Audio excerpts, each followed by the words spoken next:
पर रूपम तकारो लचट वर्गे। कातंत्र व्याकरण के स्वाध्याय में व्यंजन संधि का प्रसंग चल रहा है और व्यंजन संधि के प्रसंग पर वह सूत्र चल रहा है जो बड़ा सहज और सरल है, जिसको समझने के लिए अपने मन के तंतुओं को स्थिर रखना पड़ता है। ऐसा सूत्र है पर रूपम तकारो लचट वर्गेषु। पर रूपम तकारो लचट वर्गेषु, इस सूत्र की व्याख्या विगत 2 दिन से चल रही है। आज पुनः उसी पर रूपम तकारो लचट वर्गेषु की सूत्र की व्याख्या हम आपके बीच में करने जा रहे हैं और जो प्रयोग आपने बनाए हैं उन्हीं प्रयोगों को दूसरी विधि से आपके बीच में सिद्ध करने जा रहे हैं। पर रूपम तकारो लचट वर्गेषु सूत्र आपके सामने है और सूत्र के बाद में उसकी स्थितियां वही है। तत् धन चरति, तत् धन छादयति, तत् धन जयति, तत् धन झसयति, तत् धन यकारेण। सूत्र नंबर आ रहा है पर रूपम तकारो लचट वर्गेषु। पीछे सूत्र है और वह सूत्र के पूर्व हमारे बीच में जो स्थितियां हैं वो स्थितियां हमारे बीच में वही पुरानी हैं और जो हमारी स्थितियां पुरानी हैं तत्धन चरति, तत्धन छादयति, तत्धन जयति, तत्धन झसयति, तत्धन यकारेण। प्रथम विधि के द्वारा हमने जो प्रयोग की सिद्धि की है वही प्रयोग की सिद्धि अब होगी, लेकिन प्रक्रिया थोड़ी बदल जाएगी और प्रक्रिया जो बदलेगी उसको बड़े ध्यान से आप लोग सुनेंगे। बनना वही है जो आप बना चुके हैं, लेकिन अब पर रूपम तकारो लचट वर्गेषु की दूसरी विधि हम आपके सामने रख रहे हैं। पहली विधि में हमने तकार के सामने जो वर्ग था, जो वर्ग का अक्षर था, उसी अक्षर को हमने करके आगे प्रयोग सिद्ध किए थे। परंतु आज दूसरी विधि ये है कि यहाँ वर्ग का प्रथम तकार है, तकार वर्ग का प्रथम अक्षर ता है। अब हम ता के सामने चवर्ग देखेंगे तो अभी हमने चा देखा था तो चा किया, छा देखा था तो छा किया, जा देखा था तो जा किया, झा देखा था तो झा किया और यहाँ देखा था तो यहाँ किया। लेकिन अब दूसरी विधि से केवल हम तकार के स्थान पर, तकार पहला अक्षर है तो हम पहला अक्षर चा करेंगे, टवर्ग का योग होगा तो हम पहला अक्षर टा करेंगे। बस इतनी विधि सूत्र की है, ये ध्यान रखने का। पहले हमने पर रूपम तकारो लचट वर्गेषु सूत्र से वर्ग का जिस नंबर का अक्षर था वही कार्य हमने किया था। अब हमारे पास में तकार वर्ग का पहला अक्षर है तो हम तकार को पहला अक्षर ही करेंगे। सामने चाहे पहला अक्षर हो, चाहे दूसरा हो, चाहे तीसरा हो, चाहे चौथा हो, चाहे पांचवा हो, ये इसकी दूसरी विधि आपके बीच में ला रहे हैं। अब उदाहरण के तौर पर पहले प्रयोग में तो हमें कुछ काम नहीं करना है कि तत् धन चरति जैसा है वैसा का वैसा ही हो जाएगा।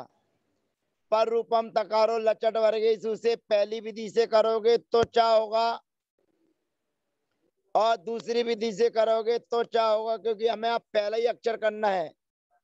अब सामने वाले को देखकर विधि नहीं करनी है, अब दूसरी विधि हमारे दूसरा है शब्द हमारे साथ तत् धन छादयति।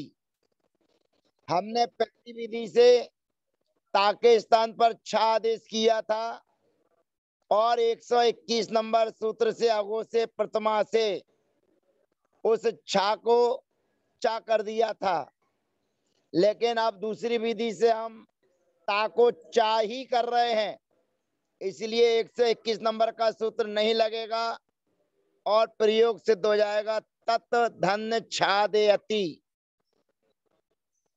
अब तत् धन जयति में हमने पहली विधि से जा किया था, अब हम दूसरी विधि से ता के स्थान पर चा करेंगे। अब हमारी स्थिति है तच धन जयति। तच जो चा आदेश कर दिया है उस चा वर्ग का पहला अक्षर है और सामने जयति माने घोष है, तो यहाँ पर 68 नंबर का सूत्र लगेगा वर्ग प्रथमा पदांता स्वर घोष वत्सु तृतीयान।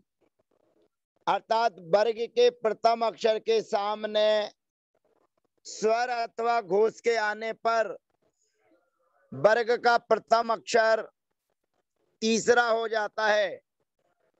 तो यहाँ पर रूपम तकारो लचट वर्गेषु सूत्र से हम पहले प्रथम अक्षर करेंगे और अब उस प्रथम चा के स्थान पर 68 नंबर के सूत्र से जा कर देंगे, तो प्रयोग सिद्ध हो जाएगा हमारा तज जयति।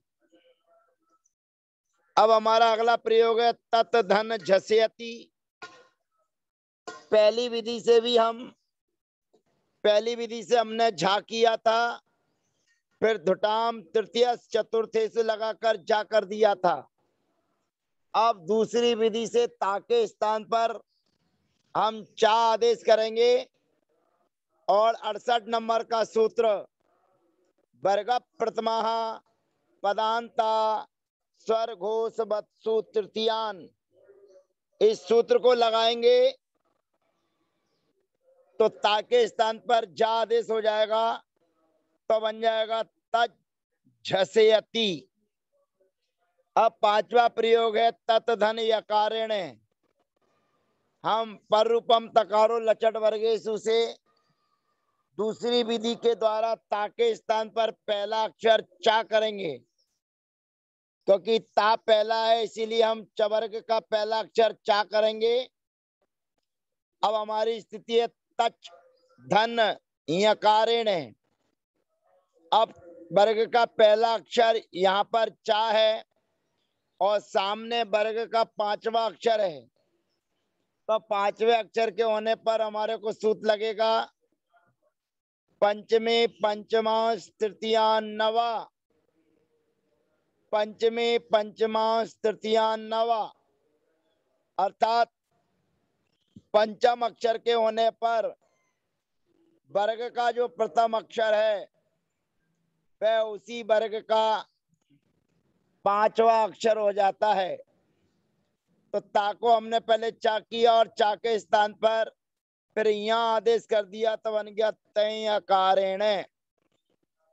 इसी प्रकार से अगर टवर्ग आदि आते हैं तो टवर्ग आदि के आने पर भी हमें यही विधि करनी है तट धन टीकते तत् धन ठकारेण तद्दीनम तत् धौकते और तैणकारेण।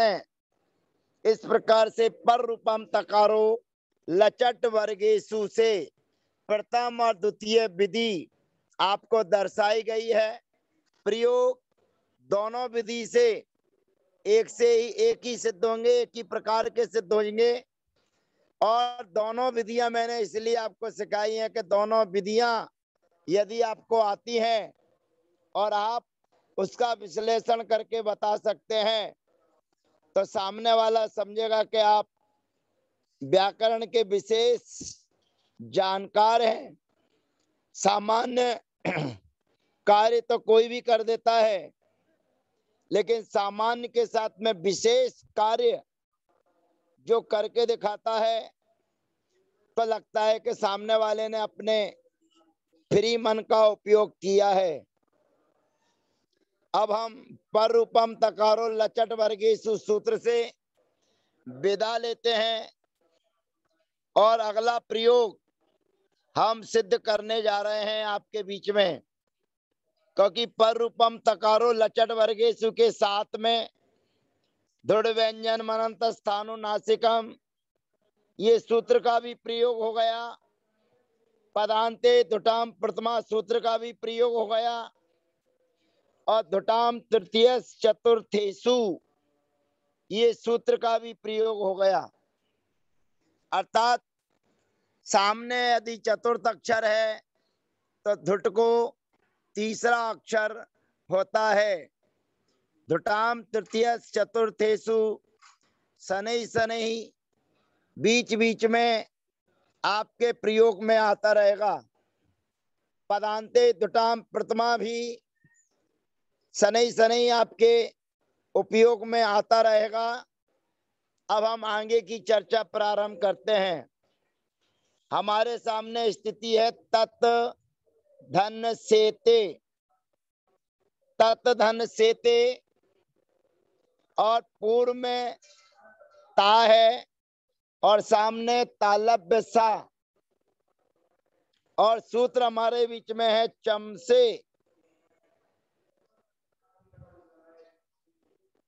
ये हमारे सामने स्थितियां लिखी हुई हैं तत् धन सेते, तत् धन सैनम।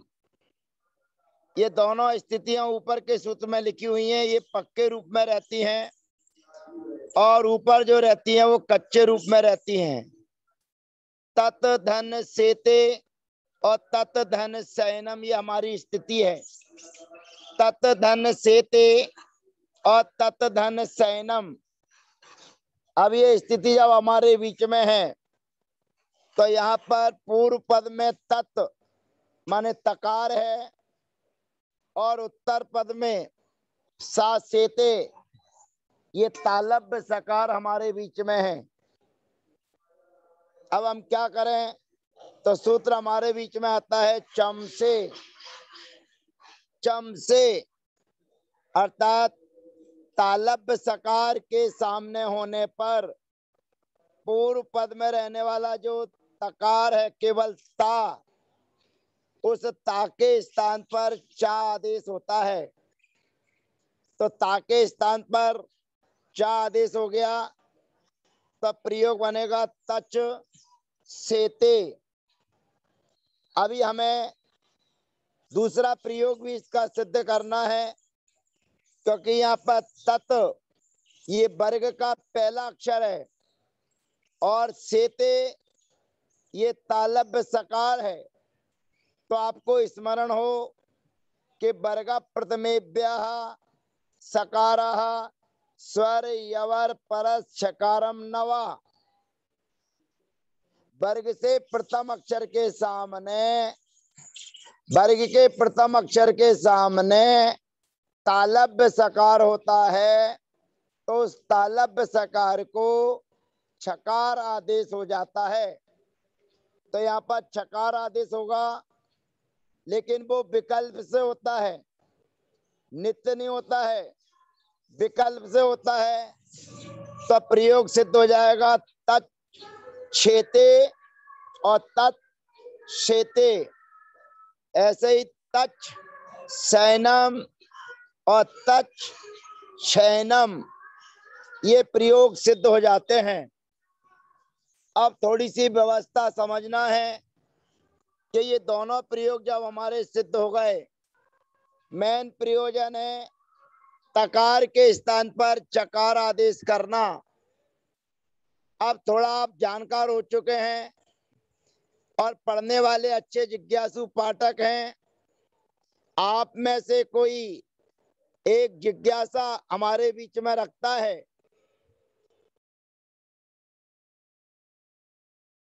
कि अभी ने जो काम किया है वो तच धन छेते बनाया है। तो शंका करने वाला शंका ये कर रहा है कि तत् धन सेते यहाँ पर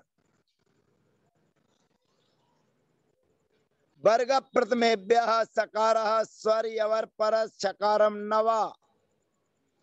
पहले सा के स्थान पर छा कर दीजिए और छा को देखकर पर रूपम तकारो लचट वर्गेसु, इस सूत्र से चा आदेश कर दीजिए तो आपका प्रयोग हो जाएगा तच छेते तच छैनम।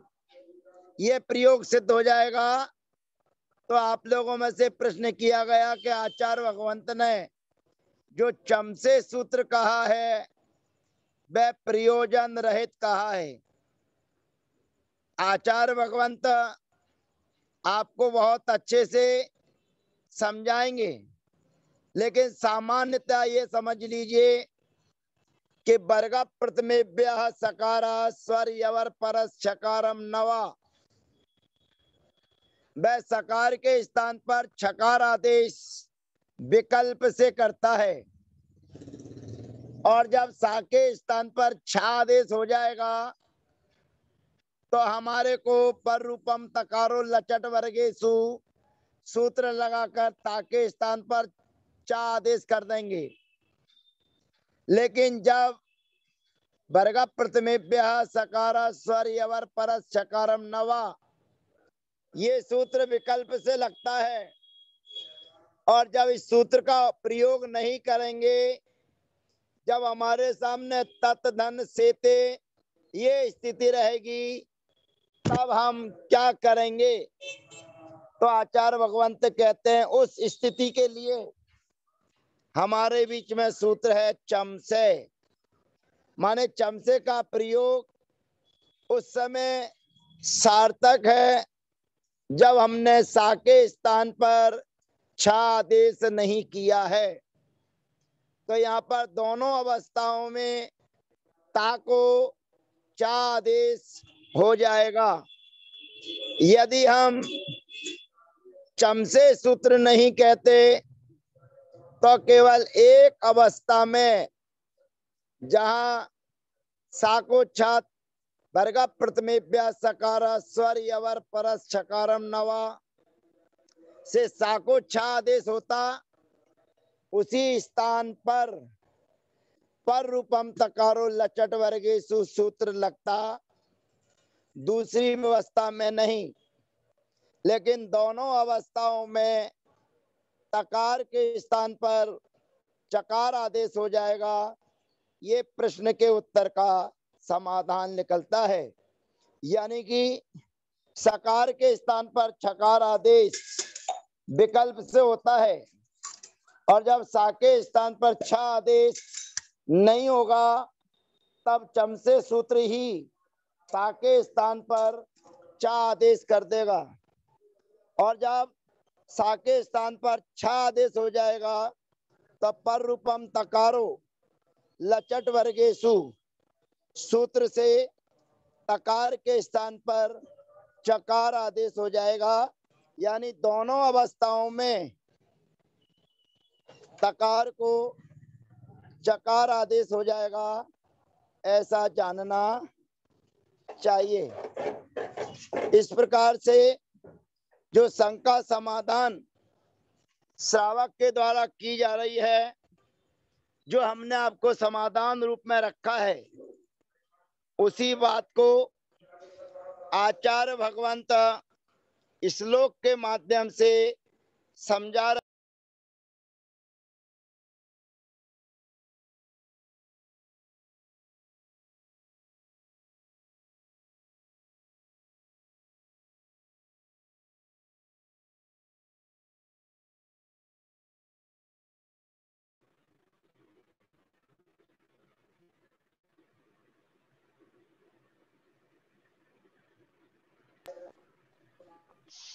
और एक सूत्र जो हमारे बीच में आ रहा है श्लोक, उस अच्छे अच्छे पुराने पाठक लोगों से नहीं लग पाता है, इसलिए श्लोक का अर्थ थोड़ा सावधानी से समझने की कोशिश कीजिए। भाव मैंने आपको पूरा समझा दिया है। अब जिज्ञासु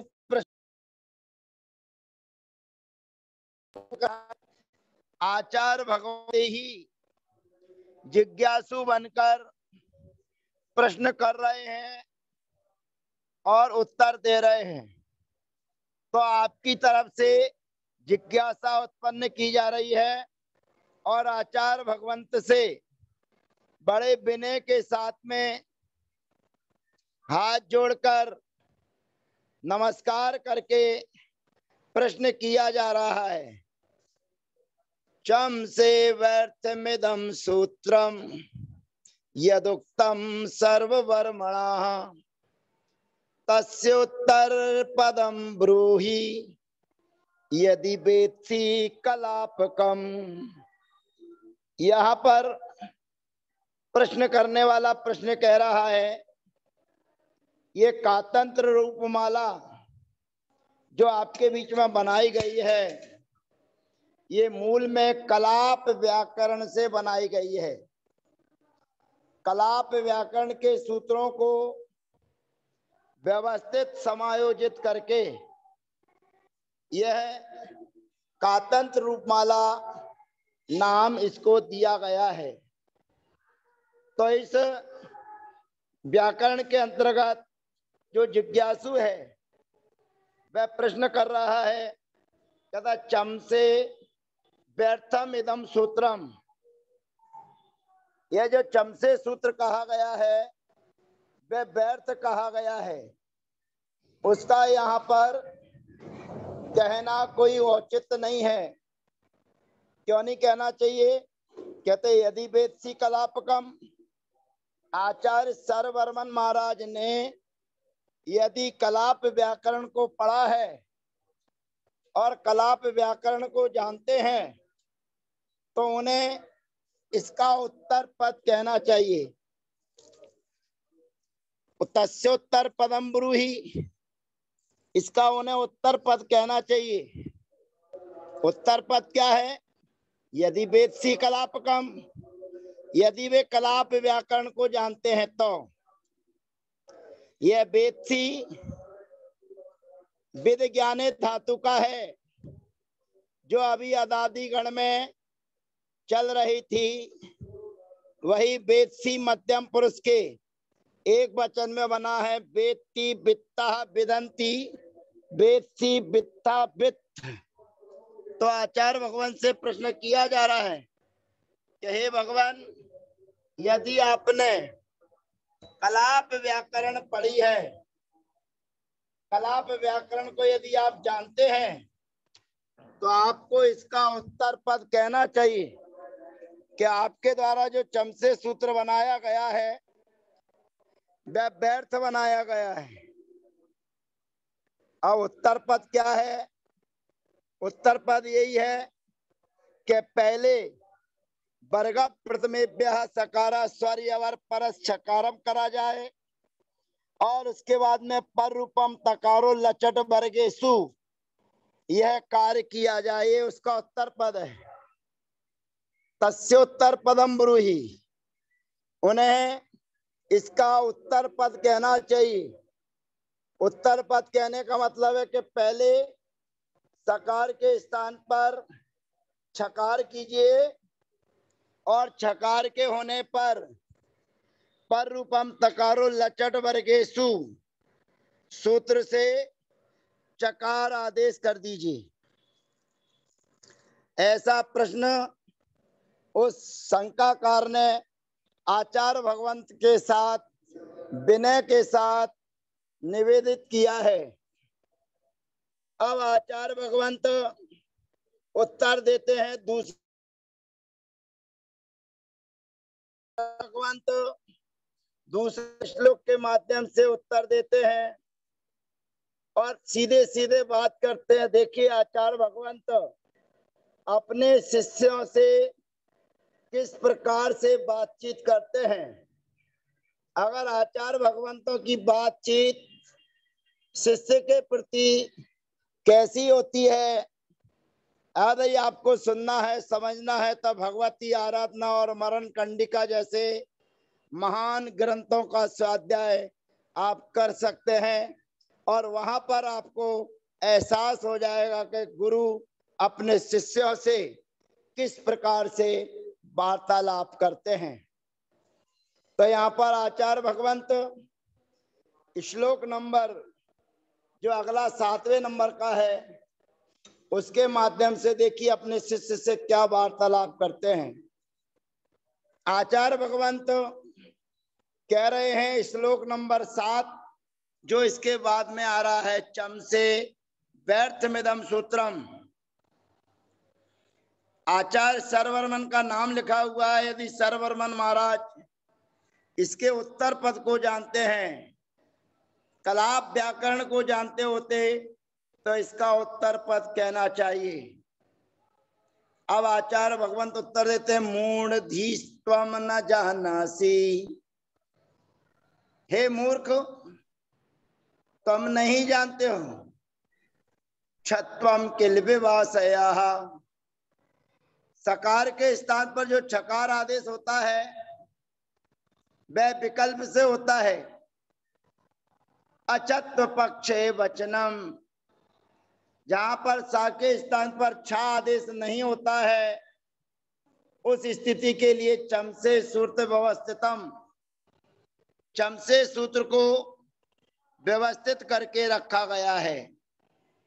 आचार्य भगवंत जवाब देते हैं, मूढ़धीस्त्वम न जानासि। हे मूर्ख, तुम नहीं जानते हो। क्या नहीं जानता हूं? छत्वम किल विवासयाः। सकार के स्थान पर जो छकार आदेश होता है वो विवासया माने विकल्प से होता है, और जहां सा के स्थान पर छा आदेश नहीं होगा वहां आप क्या करेंगे? अचत्व पक्षे वचनम। जहां सा के स्थान पर छा नहीं होगा वहां आप क्या करेंगे? तो कहते चम से सूत्र व्यवस्थितम। उस अवस्था में जहां सकार को छकार आदेश नहीं होगा उस अवस्था में चम से सूत्र कहा गया है। यानी कि चम से सूत्र व्यर्थ नहीं है, सार्थक है। दोनों अवस्थाओं में तकार को चकार आदेश करना है। अगर एक अवस्था में तकार को चकार आदेश करेंगे तो सकार के रहने पर तकार को चकार आदेश नहीं होगा, ऐसा जानना चाहिए।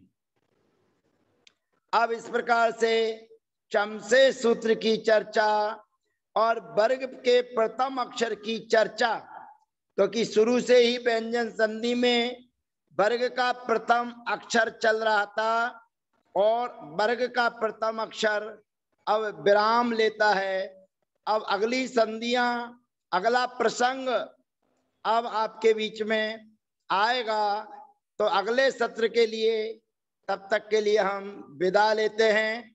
अगला श्लोक जो नहीं खुल पाया है वह हमारे बीच में आने वाला है। अगले पेज का 50 नंबर पेज, श्लोक नंबर 7। ये श्लोक नंबर 6 है, ये आ गया श्लोक नंबर 7 के मूढ़धीस्त्वम न जानासि छत्वम किल विवासयाः अच्छत्व पक्षे वचनम नूनम चम से व्यवस्थितम मूढ़धीस्त्वम न जानासि। हे मूर्ख, तुम न जानासि, तुम नहीं जानते हो। जी गुरुजी, क्या नहीं जानता हूं? कहते छत्वम किल विवासयाः। किल माने निश्चय से, जो सा के स्थान पर छा किया गया है वो विवासया माने विकल्प से किया गया है। और अच्छत्व पक्षे, जहां सा को छा आदेश नहीं होगा वहां क्या करोगे? कहते उस स्थिति में चम से सूत्रम व्यवस्थितम, चम से सूत्र कहा गया है। इस प्रकार से ये चम से सूत्र की चर्चा में प्रयोग सिद्ध होता है। अब अगली चर्चा हम आपके बीच में लाएंगे। अब तकार वर्ग का जो प्रथम अक्षर तकार था वो हमारे बीच से विदा हो चुका है। अब अगली संधि के लिए नया प्रयोग हमारे बीच में आएगा। सूत्र नंबर 7, 9। अब नया अध्याय, नया प्रसंग, नई संधि हमारे बीच में आएगी। तब तक के लिए हम आपसे आज्ञा लेते हैं, अनुमति देते हैं। वंदना। जय जिनेन्द्र। सबका यथा योग अभिवादन।